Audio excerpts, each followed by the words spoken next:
Welcome back to the Recomp Room. I'm Jen Kirsten, and today we're going to be talking about your relationship with the scale. And hopefully, I'm going to be able to help you make some sense of it.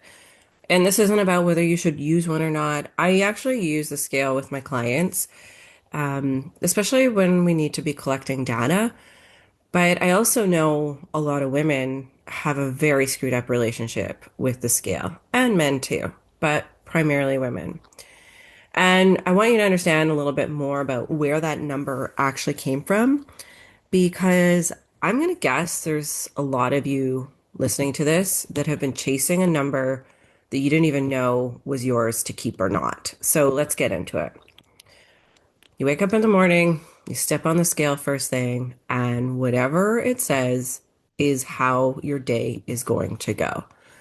The scale's gone up, it's a shitty day. Scale goes down, you're going to have a great day. If you're working with a coach, if the scale doesn't go down, you might just skip your check-in. Or you might just skip checking your weight altogether because it's just such a thing for you that it will literally and utterly destroy your day. Now, the next part of this is you may become so obsessed with it that you're using it multiple times a day. You don't like in the morning, so you do a recheck in the afternoon. Then you do a recheck again at night. Maybe you're even writing this number down all throughout the day. Maybe you're stepping on the scale every single day to get an average. Whatever it is you're doing, the scale is the focus. You're not necessarily paying attention to how you feel, what's happening with your health, what's happening in your life, or even the logical aspect of why the number may or may not be going down or why it could be going up. Now, before I get into that, there is a lot of women and men out there who don't actually understand how the scale works. And so they might not know that if you're inflamed, the scale can go up. If you're hormonal, the scale can go up. A lack of sleep, muscle soreness, higher sodium, higher carbohydrate content. All of these things could actually play with the scale. But for you, you might know all those things and it's logically planted in your brain, but it still doesn't make a difference about how you feel about yourself when you see that number. So most people I find like do have a number in mind. It's a very specific number. And when I ask them like where that number came from as a coach, it usually falls into a few places. Some people got it from the doctor's office. And that would be like even starting as a teenager. You step on the scale, they height you, and they tell you what your ideal body weight is off of a chart. No context given, especially if you're in your 40s now and you grew up an 80s and 90s child, where, they weren't taking into account your athleticism, your muscle mass, your build, anything like that. It was just like, here's the number. Like, I remember this specifically for myself because I remember getting weighed and heighted as a teenager, and I was a competitive athlete. I was 5'2", about 120 pounds, and this is as a teenager, and I was told I should be down at 110 to 115 based upon the chart. Very muscular gymnast and high training volume. And I would have that number stuck in my head for a very long time. In fact, it took me until I started doing bodybuilding competitions, fitness competitions, where the most shredded I would get, winning these shows, I was down about 116 pounds. So in order for me to actually be, that weight, I would have to be shredded. In my adult life, I have a set point of anywhere from 126 pounds to 132 pounds, and my body naturally gravitates there. Anything below that, I'm pushing the envelope. Anything over that, I'm pushing the envelope at the same time. So my ideal set point is set. And so whenever I was trying to dodge the bullet and get lower and lower and lower on the scale, I would start having really, really negative biofeedback. I would start feeling worse. I'd be more food fixated. I would be in more of a crash and burn because my body was never designed to go there. And I know for a lot of women, this is the truth for them too. The further they try to get the scale number down to a number that they've perceived in their head or that's been told to them is the number, it's almost like the self-sabotage becomes worse because in the biology of weight control, with how our brain functions in a deficit, a caloric deficit, or when we're dieting, it actually turns up the signals where we're more food fixated. Our ability to feel full goes lower. We might be more tired, we might be more cranky, or hormones might shift. And so for me, I know for a fact that when I was pushing my body down to those lower weight levels, I wasn't myself. I was cranky. I wasn't sleeping properly. My hormones were tanked. I was very hungry, food fixated all the time, and, running around with a really short fuse. The other place, and this is exactly what I bring this up for, where that number becomes sort of the driving the bus, is if you've ever done some kind of extreme diet, like a bodybuilding prep, like a fitness competition or bikini competition or something along those lines, where for a period of time you push your body into the ground and you get to this really, really low weight. And there might be a point in time, even in your prep, where you just start feeling like you're almost invincible. You've got this body that, nobody else has that's walking around shredded like that. You're getting the accolades. You're very much in control. And even though you have all these like alarm bells going off, like you're hungry or you're food fixated, you're not sleeping well, you're moody, all these things, your sex drive's completely tanked. You're still in that mode where like, I want to hold on to this. Because when you wake up every day and the scale goes down, and you wake up every day and you look different, that's something you, even for the 16 weeks or however long it happened, you get used to that. And you almost like think that's your new normal. It's not uncommon for me to get a competitor ready for a show at about somewhere around like 6 to 4 weeks out from the competition when they're like already really dieted down. They'll say to me, like, this is where I want to stay. And I have to have that hard conversation with them that you can't stay there. Like your body was never meant to stay there. But I know in your brain right now, you want to stay there, but you are not smarter than your body. And biology of weight control will kick in if you try to fixate on a number that only you could achieve by doing something extreme, like a bodybuilding contest. And here's the thing, like when you spend years chasing a weight that your body was never meant to maintain, you kind of can turn into this cycle of like restrict, get close to your goal, life happens, and then you rebound. So you restrict harder the next time to try to get back there faster. And every time the scale doesn't cooperate, you start fixating on it as failure, right? Not as your body doing exactly what it does when you push it below where it naturally wants to be. So again, you're not smarter than your body, but in your brain, you're like, well, I've done this before, or I think I can do this, so I'm going to keep doing this same thing.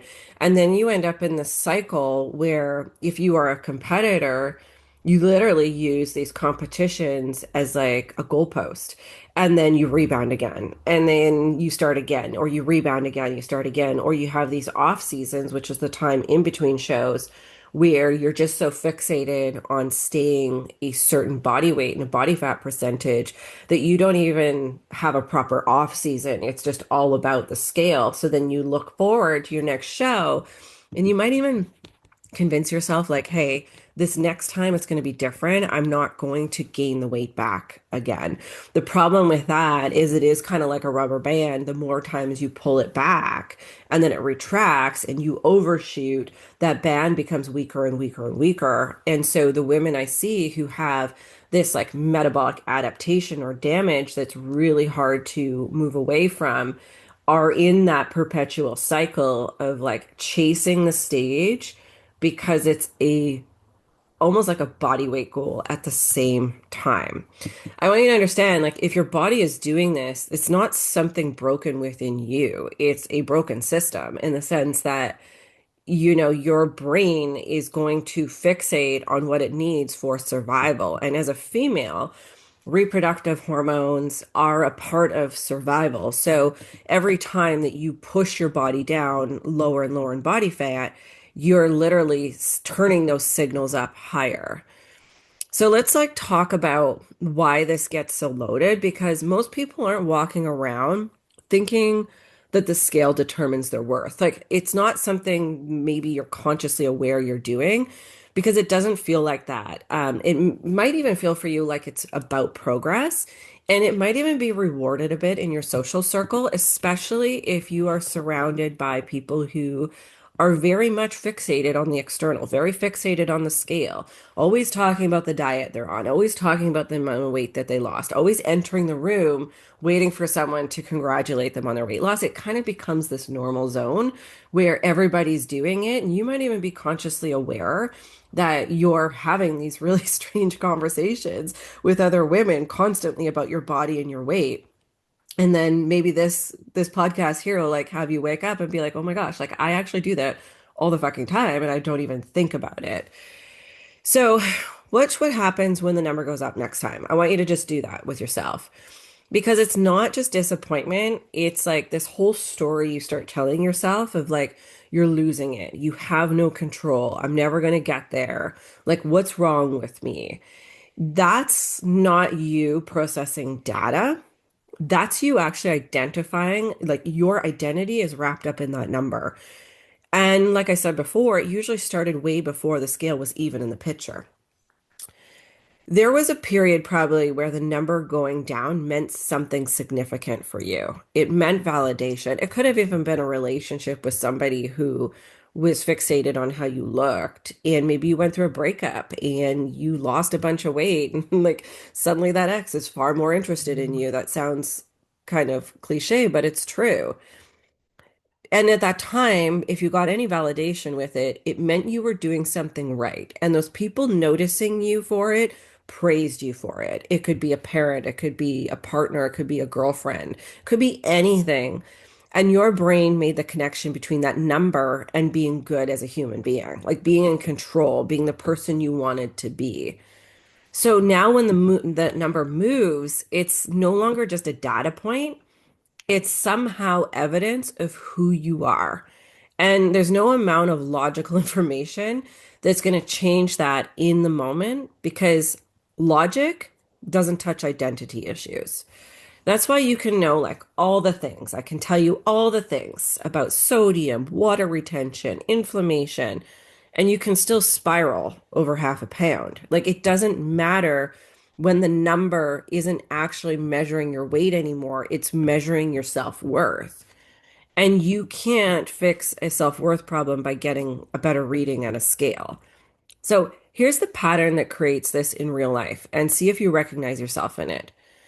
You might commit, you might go all in. You do all the things, you do the diet, you train consistently, maybe you even hire a coach. Things start moving in the direction you want and you're doing it. And then you have a rough week, or you have a holiday, or just a couple days where you didn't do the things. You get on the scale and that number has gone up. Instead of reading it as a normal fluctuation from a normal life, you read it like, okay, I fucking lost it. That's it. It's over. And you're right back to ground zero. So here's what you do. You either restrict hard to push the number back down, so you might go back to some extreme diet. Like you may lose so much trust in your body that you just go back to the thing that keeps breaking you, or you just blow the whole thing up. Like, what's the fucking point?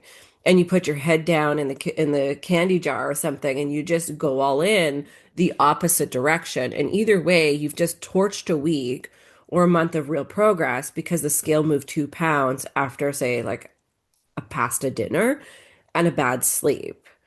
So it's not the scale derailing you. It's your relationship with the scale derailing you. And this is why, like, we shouldn't demonize the scale. We need to actually be talking about why the scale has such an impact on you in the first place and understanding it as a data point, not a level of self-worth. And this is the part that gets like expensive, okay? Every time you start over, you're not starting from zero physically. You're starting from a place with a little less trust in yourself, a little less belief that this time is different. And eventually, the gap between who you want to be and who you believe you can be gets wide enough that you actually stop trying altogether. I can say this as a coach that this is something that I do see where, especially when we're in a metabolic recovery phase, where a client is kind of going through this, like what I call an unbearable phase, where, they want to be at a certain weight that they maybe achieved through extremes and they keep pushing for it. And then when they're not getting it, they just give up on themselves. And they might give up on themselves for long periods of time, years, until they have to come back to it because now they're worse off, or they had so much extreme dieting, they kept going back to, these crazy numbers like, okay, I'm going to crash diet down. I'm going to go back to my contest prep diet. And instead of the scale trajectory going down over the years, it's actually going up because of the adaptation, because of the way their hormones started responding to, or reacting, I should say, to everything that they were doing to their body. And so this whole paradigm of like, I just want to get the number down suddenly becomes this whole other world of, oh my gosh, I'm broken. Like I'm actually broken because everything I'm trying to do to get the number down is actually working the opposite direction of me. So here's how you do use the scale like a tool, and I'm just going to flip this on to you, okay? You only want to step on the scale like once a week. I don't believe in stepping on it every single day for an average. I think if you're stepping on it every day for an average, there's a level of like data obsession there, and for me that's only worthwhile if I'm like trying to peak a client for contest day, okay?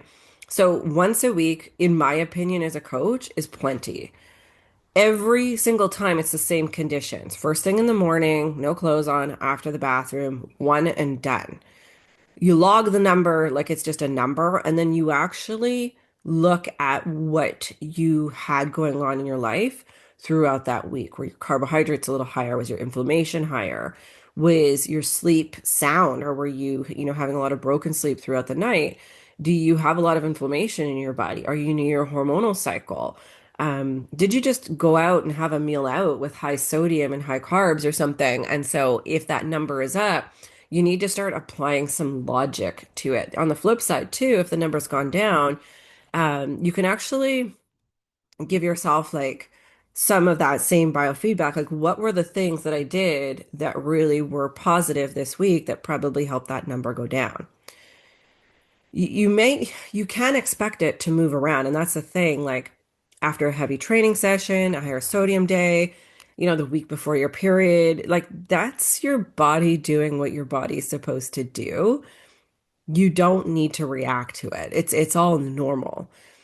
You can use it along other things too, like how are your clothes fitting, your strength in the gym, your energy, how you feel. The scale is like one input. It doesn't get to the whole picture. And most importantly, you separate the number from what it means about you as a person. The scale tells you something about your body this morning. It tells you nothing about your worth. And I know that this is a deeper conversation than what we're talking about here, because if it really plays into your self-worth, there's a lot to unpack there. If you've been stepping on it multiple times a day, like you need to knock it off, like once. If you are wiring it down to the grams and the ounces, stop. Like just stop. Because what you're doing is you're assuming that your body just floats in the same space all the time, even though you're made up of a large percentage of fluid and water. The goal is to get to a place where you look at the number the same way you look at your blood pressure reading. Honestly, like it's useful information, it's not the verdict. The number you've been chasing probably got built during a stretch that your body was never designed to maintain long term. And that's what you really have to ask yourself if you're chasing a number that you once reached, what were you doing at that time in your life? And if you're now in your 40s and you're saying like, well, it was in high school, I was in university, you got to knock it off. If before if before when you were looking at that number and you're in university or in high school or college or whatever it is in your 20s, it's prior to having kids, it's prior to surgeries, it's prior to life events, and you're just like using this as your goalpost, that's like big time crazy making because you had children, you've evolved, you're older, you probably have more muscle mass. Or the flip side of it, maybe you stop doing all the things that you were doing before. And that's really the equation of why the scale has gone up. You stopped exercising, you stopped taking care of yourself, you let your hormones become dysregulated by not taking care of yourself. And so you, on the flip side, the scale did go up, and maybe you need to have an honest conversation with yourself and a coach about that. So, in closing, the scale isn't meant to be a data point. It's not to be a measurement of your self-worth. It's not meant to be stepped on multiple times a day or even daily. It's not meant to cause you to go into some kind of crisis mode every time it's up or down, like a couple grams or a few ounces. It's meant to be information. And the sooner that you do that, the sooner you're going to be able to move your body in the direction it actually needs to go, because you're not going to be having these knee-jerk reactions, and you're not going to keep thinking that you're smarter than your body and you can just outspook this one by going back to the very thing that broke you the last time. Until next time, guys, talk to you soon.